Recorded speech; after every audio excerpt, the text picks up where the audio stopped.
You've seen the actors for an hour and a half. You know their names from the program. You're going to hear from everybody today. But you don't know the people that were backstage. Our costume designer is here. Amira, I'm sorry.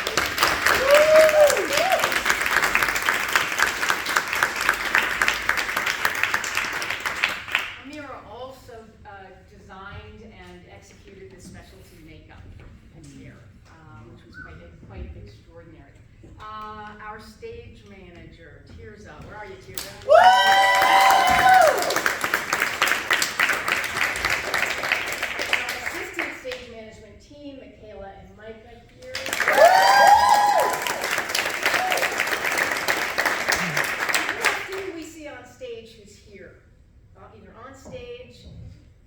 Introduce yourself and your role. I'm Michaela, and I'm Jess's understudy.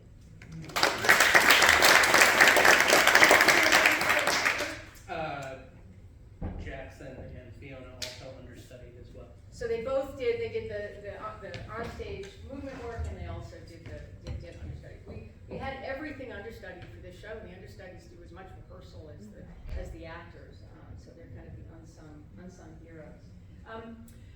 Jess is here. There we are. Okay, great. We're all here.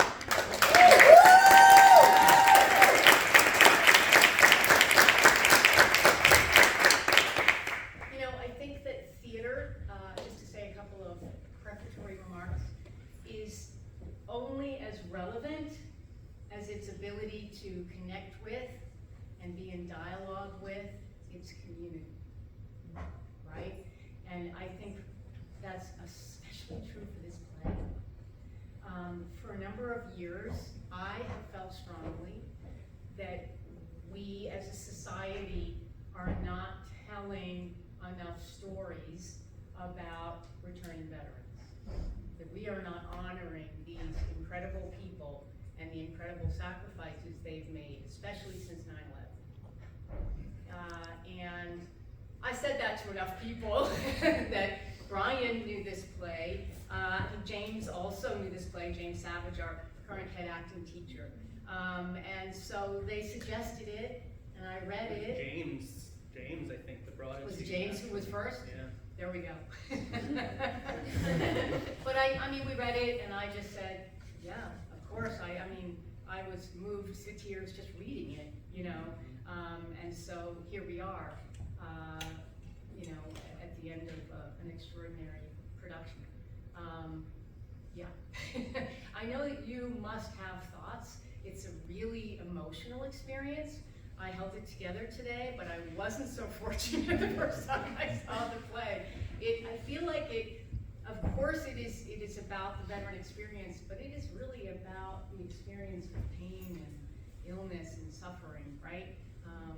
Universally. So I feel like it hits us where we're most vulnerable, right? And the amazing thing to me about theater is that it did that for all of you this afternoon, not in the privacy of your living room, but in a pretty small space with a group of strangers. And that's kind of amazing. And theater's been doing that for centuries. Right? I think that's just something to name, that you had a pretty incredible experience today, thanks to amazing writing, extraordinary directing, and some pretty kick-ass acting, right? That you can't have with the TV, and you can't have even in a movie theater in quite the same way, right? So, yeah. I want to introduce a couple of people specifically. Miranda has done an extraordinary job as the student dramaturg on this project with a number of things that I want you to talk about in a second. One of the really extraordinary experiences that we had as a company, we recognized from the beginning that we wanted to tell this story truthfully and authentically, and that we didn't quite have the tools to do it because none of us are veterans, and none of us have lived the experience that Jess lived. So we reached out to a few people in the ONU community, and they were just unbelievably gracious and generous with their time and their honesty. and one of them is with us, and this is James Lee right here.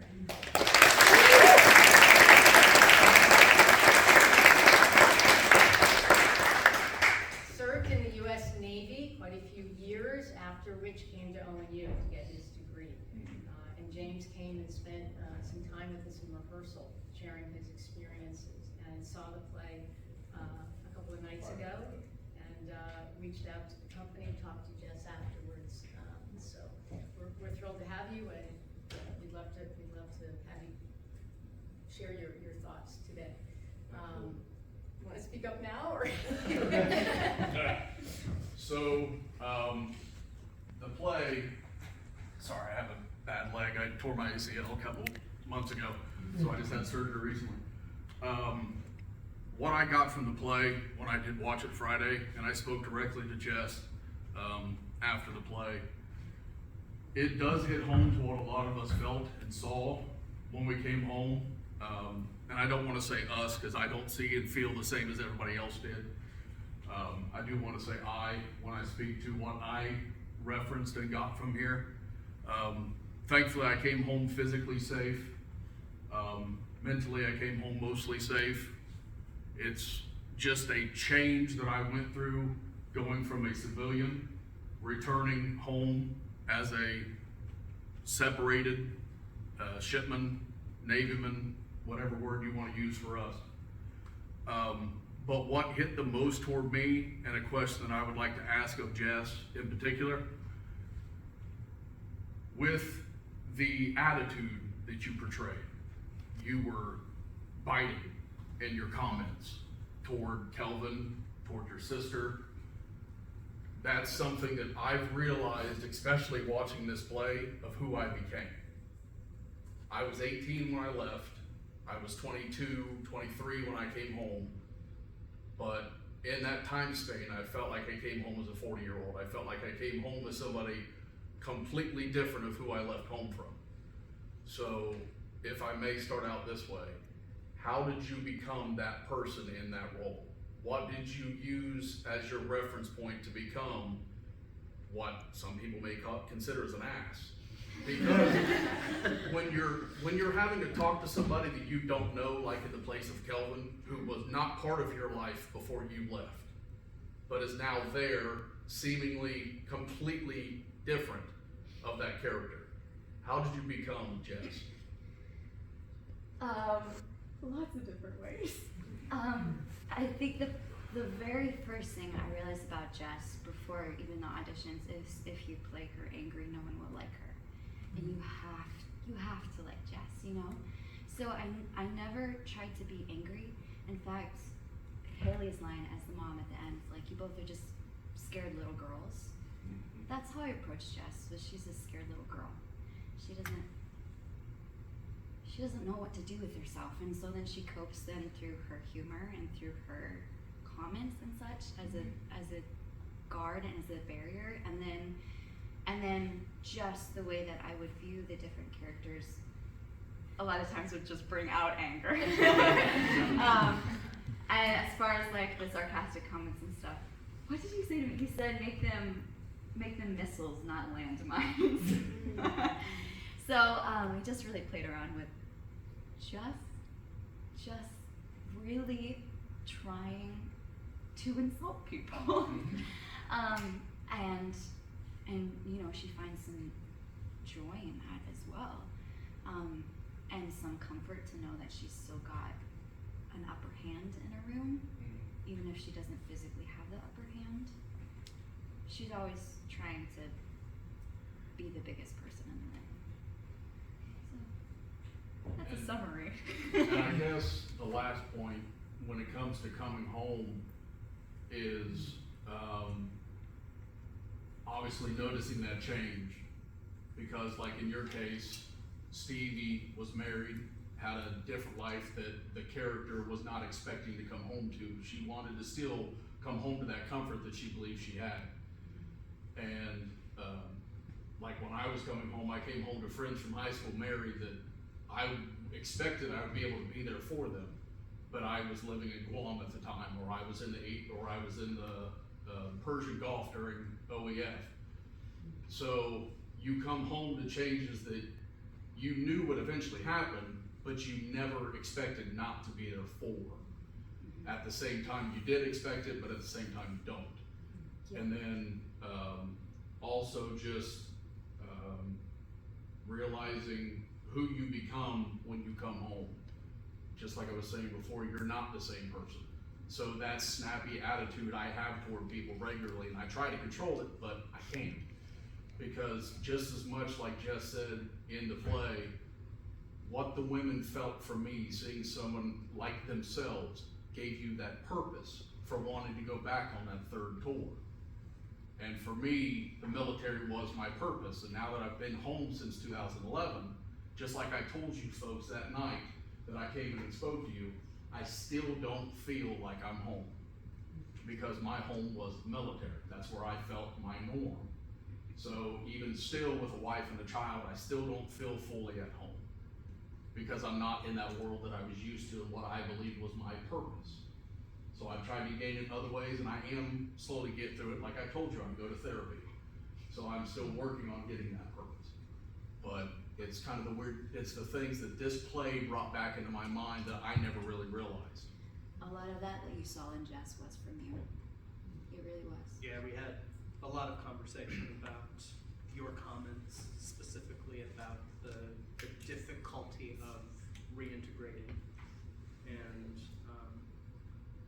the challenge of that. So we were so fortunate to have you with us because so much of what you said had such a significant impact on what you all saw here. Thank you. Yeah, and I have to say too that I think that something that resonated with me in this play was not, Jess is the central character of the play, but the change and the challenge that comes for every other character in the play and how they have to tiptoe, embrace, deal with what she's bringing back as well.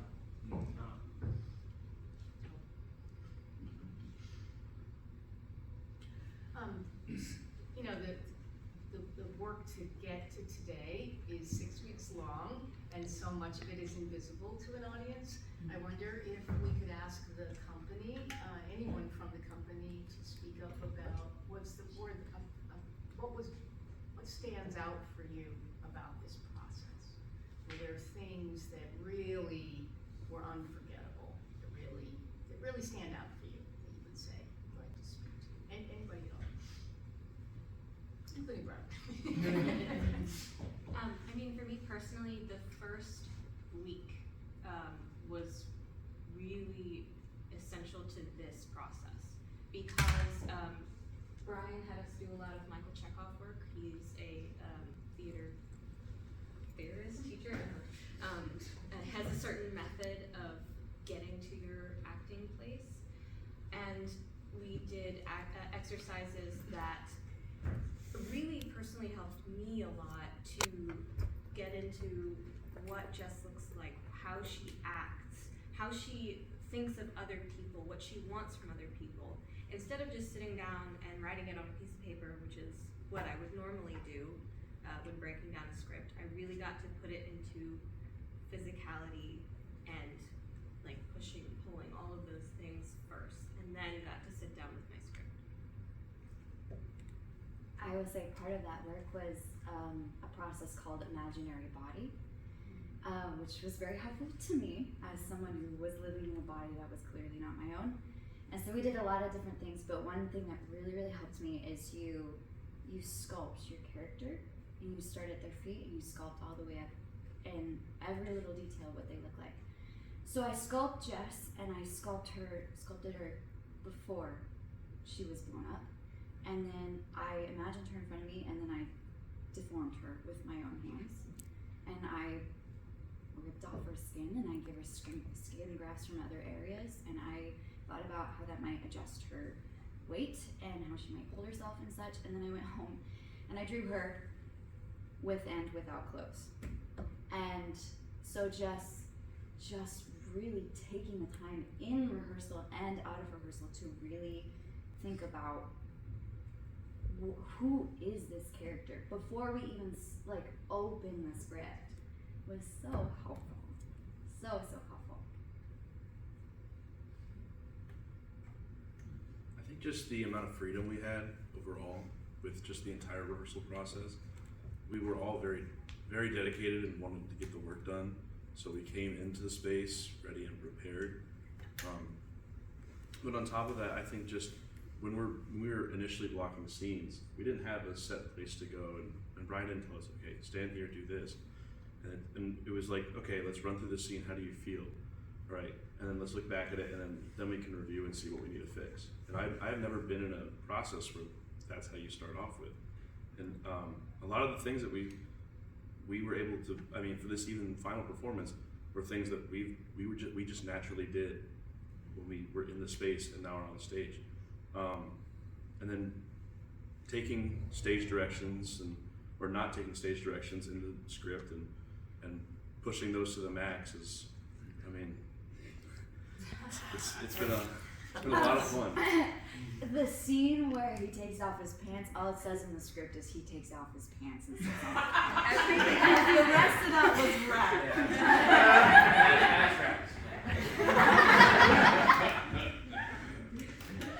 He even came to rehearsal once with 2 pairs of shorts on. And it scared us And he all. didn't tell He us. didn't tell any of us. He was like, I mean, I'm like, ah! Oh my gosh. But yeah, just that, like, just in general, that freedom, and then using all the things that we had been working on for that week straight. Like, it was like 4-hour intensives, and it was like, dang, it's just, we already had it in our bodies, and it's just like, now we get to like really morph this into something that's beautiful. And it really, I mean, at least from being up on stage with it, just felt so beautiful. Yeah, I think we spent about 2 weeks really interrogating the play physically and imaginatively before we even started staging. So once we got into the staging, it just came. There was no pushing it. I mean, many scenes I just went, yep, that's right. That's right, because that's what your bodies chose to do, and it all makes sense, and those the actions were clear, and the psychological action started to blend with physical action, and we would make little nuanced tweaks. And I think the amazing thing that we arrived at was the ability to deal with nuance and minutia that in most rehearsal processes you just never get to that level of detail. I had a 4-hour rehearsal with her where we dealt with pain threshold from scene to scene. You never get that. Rarely do you get that opportunity. So I think along with, all the work we did, Brian and then the whole cast was able to create an atmosphere where, I mean, you guys saw the place like pretty heavy, pretty tough, but we were able to find the joy in it and the joy of telling the story, and the rehearsal room never felt bogged down or,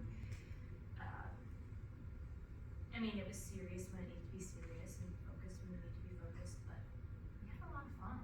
We had a lot of laughs, and I think that's part of what helped it feel so safe and feel so human and create like such add humanity to the show is, sharing those moments. Jess would snap in and out of character so quickly. We would do a scene and then we'd be like, all right, cut, and Jess would be hanging on the walker.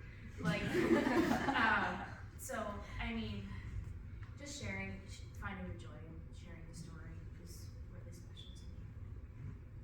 I'm gonna kind of piggyback off of that. Like, I went in for a few rehearsals just to get like a feel of the environment and like see what's going on. Dramaturg being nosy. as you should be. And some of the rehearsals I came in like, yes, it's a very like, when it's time to be serious and when it's not.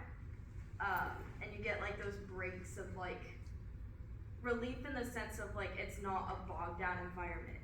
And one specific thing I will never forget. It was like one of those tiny breaks where it's like you had this like impactful, serious scene work you had, and the one tiny break was from Brian, and it was from the esports team next door, and Brian goes, "I don't understand how people can be so damn excited about Rocket League."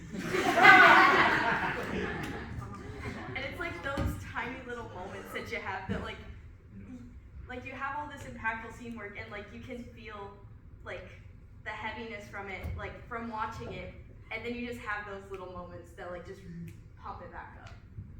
Full disclosure, I have a 12-year-old, so I do understand how people I do understand how people can be so excited about Rocket League.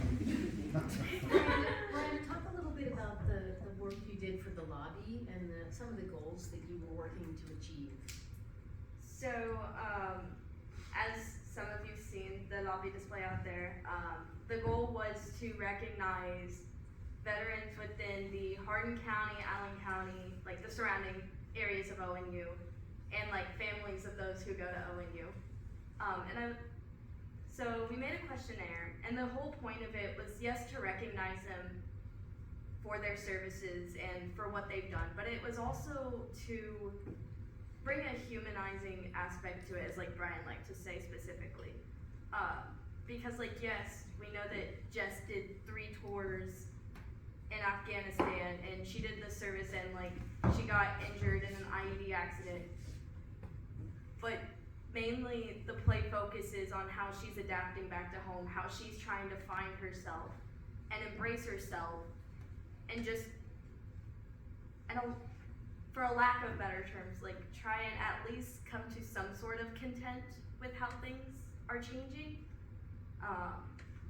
So there was like 3 different parts to the questionnaire. One of them was obviously asking about like, what branch were you in? What service did you do? Where were your deployments?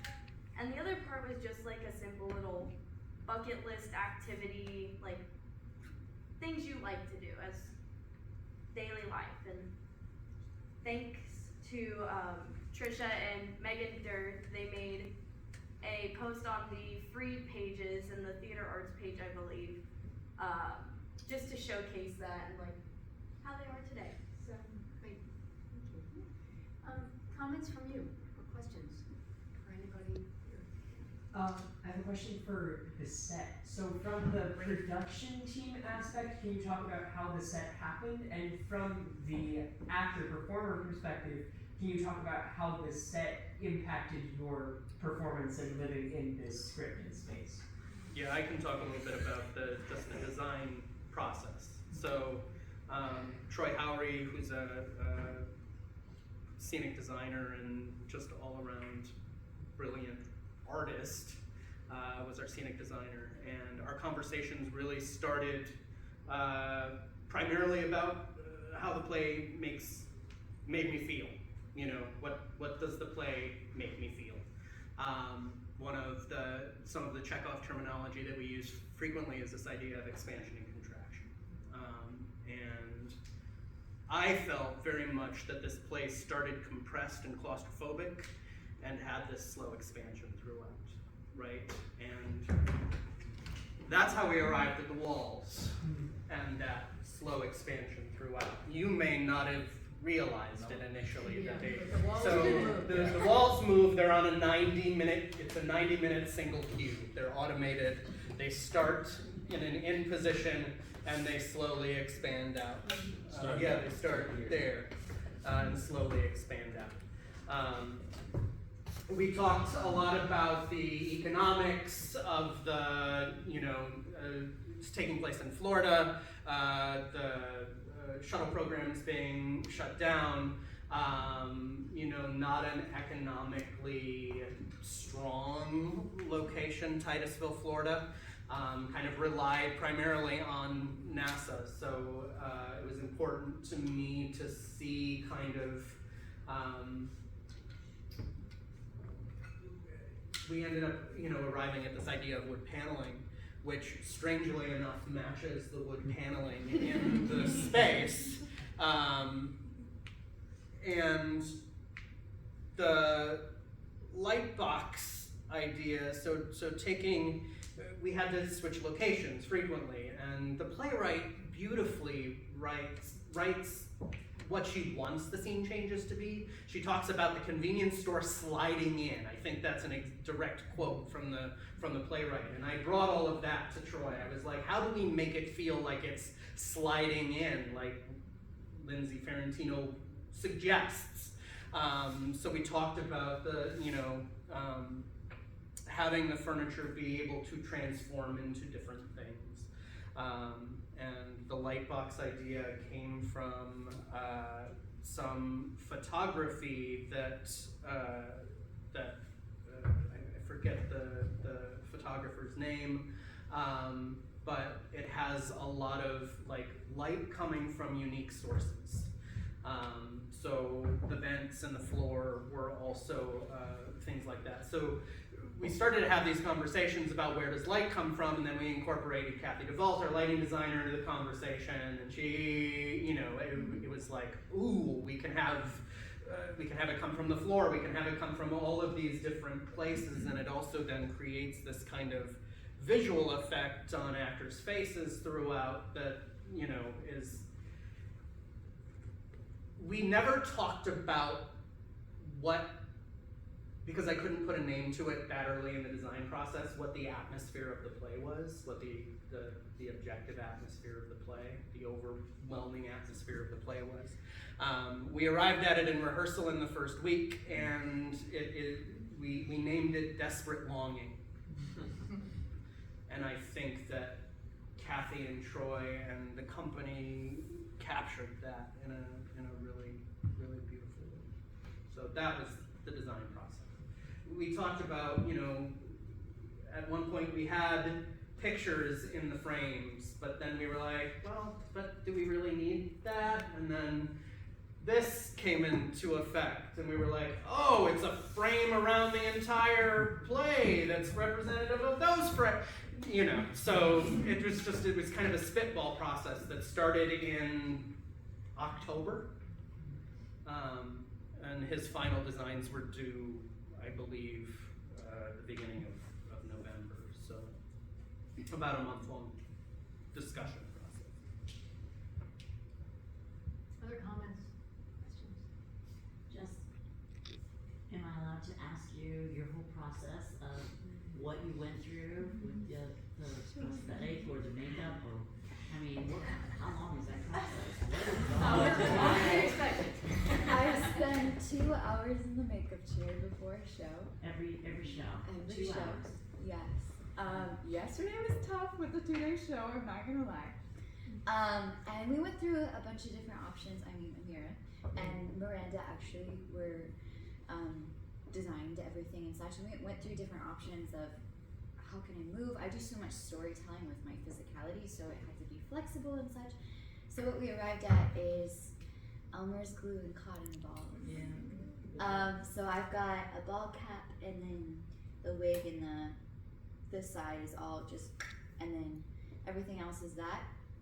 There's some like gelatin and tissue paper on my arms and legs, and then I say, hand me a paintbrush, and I paint myself. And there's it's Miranda, Emma back there is on my makeup team, and Maddie, I don't know if she's here. Maddie and Amir, so they all help. Those guys. Yeah. It was so crazy. Did you hear the gasp? Oh. Really? I sometimes want to laugh when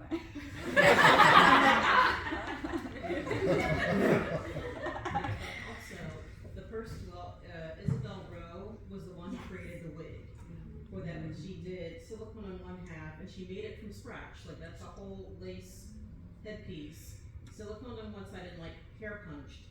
The other side is ventilated. This exercise was a huge trial and error up until the middle of Tech Week, because I had it all planned out. We're just gonna remake everything. We're not gonna have to spend any time in the chair. We're just gonna put it on her. And we got to the first time, it's like, the pieces aren't working.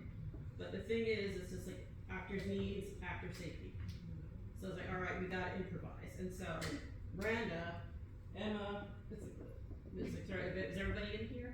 Maddie's not here. Yes, so Madison, and is like guidance, Jessica, it's like, all right, what are your needs? It's like, well, okay, I think I can do this. So we came up with everything trying to find out actually like Elmer's glue.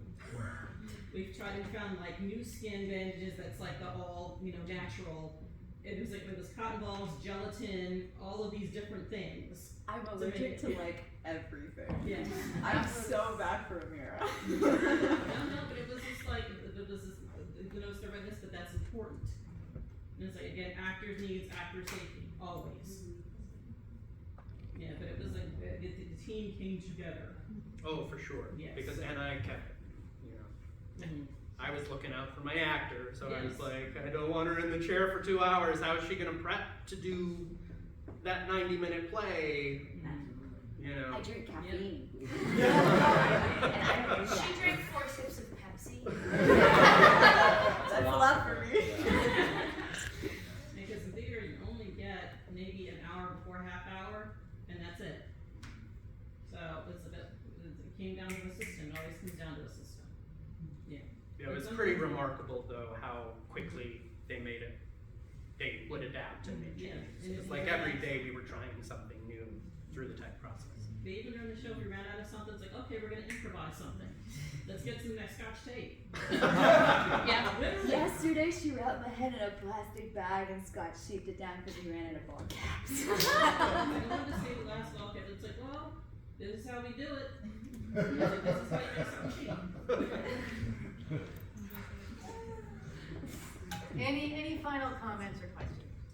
Yes, both of you, this young man here and then you. I noticed that with the scene changes being done by the Whitecoats, that it made everything feel like it was as much a simulation as the snow scene. Was that intentional? Yeah, so again, that idea of I hate waiting for scenery to change. I have to make transitions seamless and part of the production. So to me, that was always going to be the case. We had to figure out they were either going to be actor motivated, or I had to have crew in costume somehow. So it started in my mind. They were going to be costumed in lab coats and scrubs, but also in convenience store those lovely carnival shirts. But eventually, then I decided, you know what? I think the white coats, the lab coats and the scrubs, that makes the most sense. And once I saw it in action, it absolutely did make sense to have them, those who were running the simulation, also assisting with the transition. Yeah, that's really cool though that you sort of got that out of that. Yeah. That's awesome. I also, understudying the voice and also working for the voice, I think, especially this last show, you're always discovering things, but I noticed like how the voice is one of the main things that is trying to help Jess switch her perspective and shape her world. So having just the people in scrubs come in and change it is like the voice herself, her hands moving the world around Jess, which I thought was really powerful. Haley is the voice, so you know. Haley's the voice.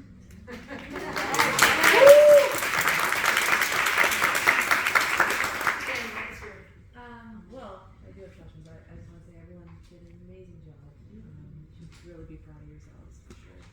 My question is for Jess, and I am curious to know your process and just like how you collected information for the scene where Jess is undressing and putting the dress on. Like, how did you know to do all of the maneuvers with movement, but also just understanding when to exhaust vocally?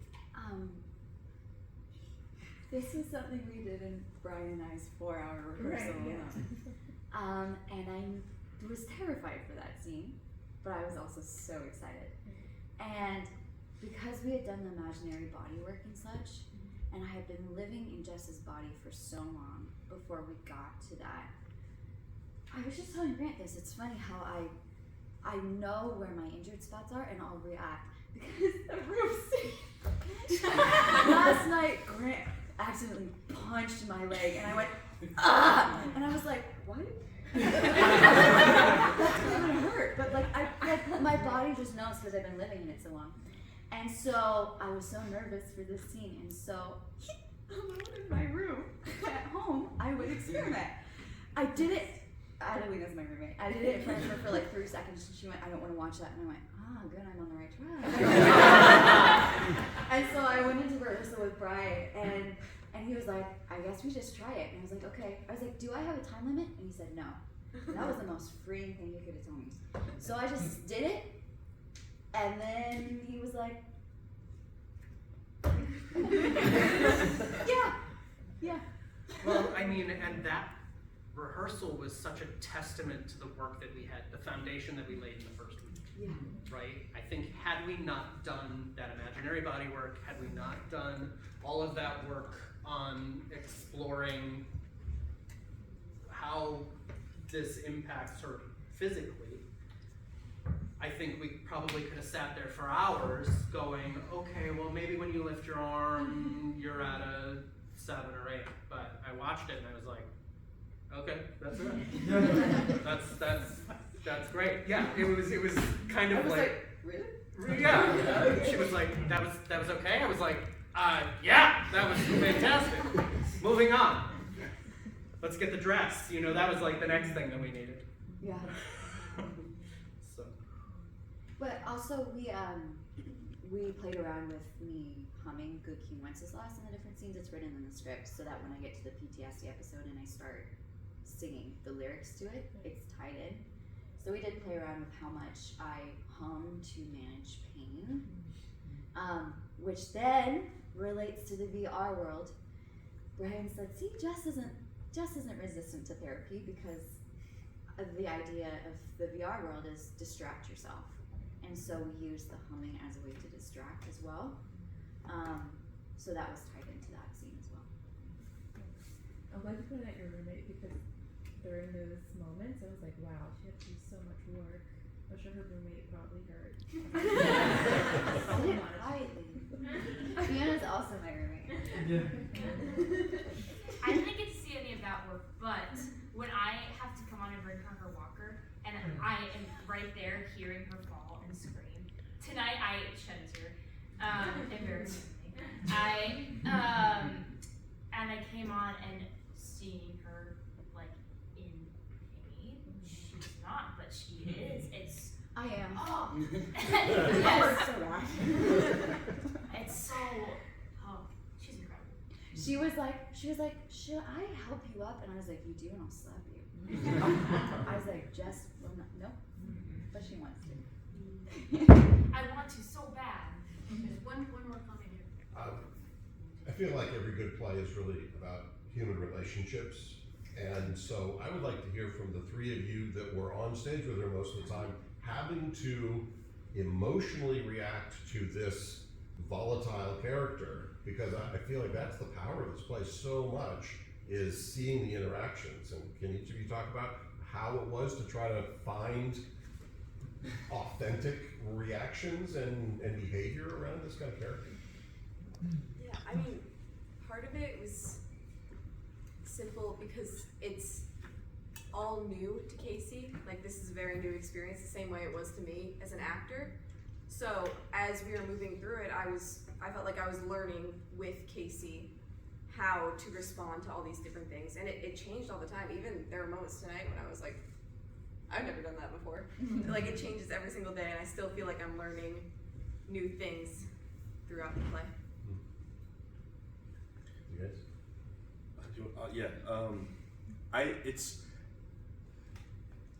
It's so weird because I know Jess as, hey, let's go to church on Sunday, and then we get into this space. And, Not the character. yes, actually, yeah. And then we get into a rehearsal space, and she's cussing me out. And I'm just like, oh god. It's just once the first day we started with prosthetics, and just seeing the vigor in your eyes of just like it just I would always be scared, and then as time went on and I would adjust to it still, there was every night I would still be scared because I would never know what you were going to say to me or how you were going to say something to me. And I'm trying to be nice to you all the time, but then you're still just mean to me. And I love the final scene that I'm in with Jess because she physically hurts me, and that's the tipping point. And seeing her finally listen to me and listen to what I have to say, and yeah, I think it just brings that glimpse of hope. You can see it. So at least every time I did it with Jess, there was a shift, and I'm like, and then I would go off, and then I get to hear everything else. It was very fun. I think the dynamic with Stevie and Jess is very interesting because in some ways he's the worst at navigating it, and in some ways he's the best at it. I think he is more successful than anybody else in the play at getting past her shell because of their history together. He knows the jokes and the things he can say that are going to work on her, even if she doesn't want to show it. That he knows, like, what, because of their past, he knows what he can say that kind of like will make her laugh or make her smile. But at the same time, he very often says things that are very stupid to say and are very awkward, and because he doesn't know, I think a lot of the times in many of his scenes, he talks about everything else until he exhausts himself to the point where he has to talk about the thing that he's actually trying to say. I think especially in that opening scene, he just talks about everything he can think of besides the thing that he actually wants to say until he has to finally come out and say it.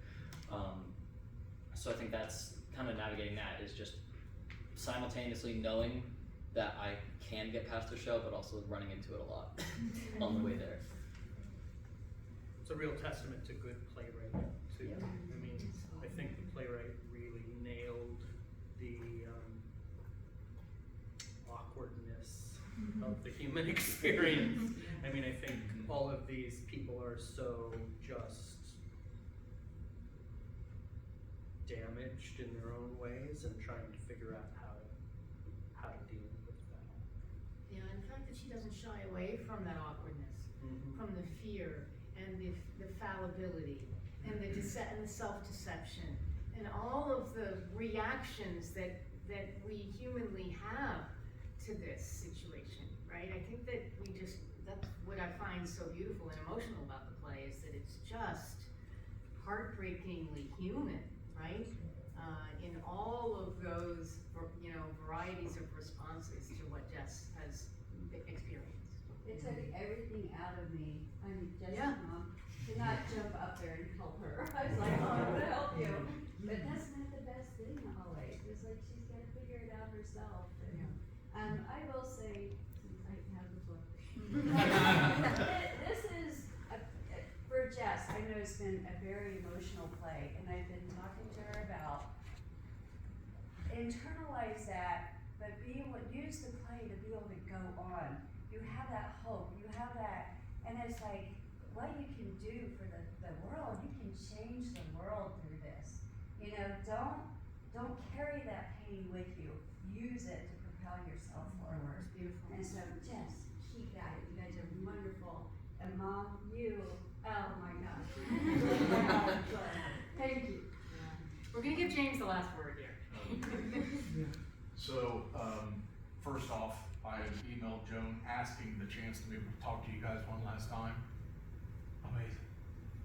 What you were able to portray for what some of them have gone through. Because like I said, I have the physicality, I have my mentality, mostly, from what I dealt with in my service time. But one thing that has kind of been looked over a little bit in the questioning, and I'm going to be coming to Casey with this. At home is the cornerstone. The homestead cornerstone of what we return to. What Jess returned to was her sister, who played the mental cornerstone for what she has to deal with while we're out and about. You had to be able to try to turn Jess somewhat back into who she used to be by giving her the ability to be herself, deal with her things the way she needs to, but also show her that you can still be there for her. You had to I